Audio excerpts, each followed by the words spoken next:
tashi da ke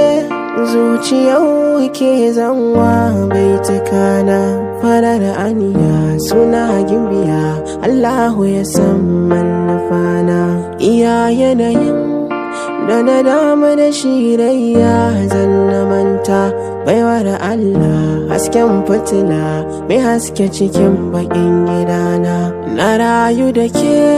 rayuwar da ba zai yi na manta da shi ba cikin natsuwa akai shakuwa ra'ayinki ya zama ra'ayina kin tashi da kyau tsare kanki akai ba zan yi tantama ba kina da hali sannan asali koyi da ake da dan amina samun ki cikin dubu na mutane ban tabbatar ba akwai natsuwa ta sa ni tsima a dole na sunkuyar da kaina kyawun ki halittar ki muryar ki da su na cire bakin cikina ina fahari na tare da ni kina ciki yar cikin gidana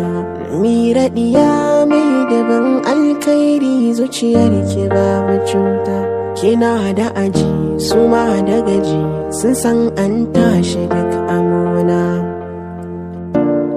ni fa ba zan manta ba ban zaton zan koka ba wai ashe ban dace ba tunda dai ban dafe ba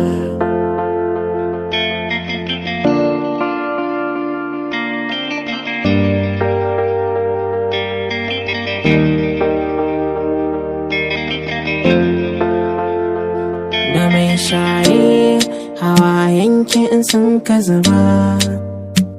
tausayin da nake ne waza ya taya ne sarautarki matsayinki ba zai taɓu ba kin yi daban a mutane samu ya wuce ni Amira na san ko ba kwalliya fuskar ki da kyan halitta sa'a da rabo na kan yi yabo an tayi abin bajinta duk wanda ya sa'a da samun ki a zuciya baya cuta wanda ya yi rashin ki duniya shin ina sai je ya huta iya tsanani laifukan ki Amira ba zai yi an gani ba na kan kore shi in na tuno matsayin ki a zuciya na duba komai sanadi a kasi da ya zo samsam bai kora mafita ba abinda na yi nufi na bar shi a rai na ba zan furta ba so ya kan nuna kamanni da a can bai birge ni ba zato ba tsammani tausayi ya kama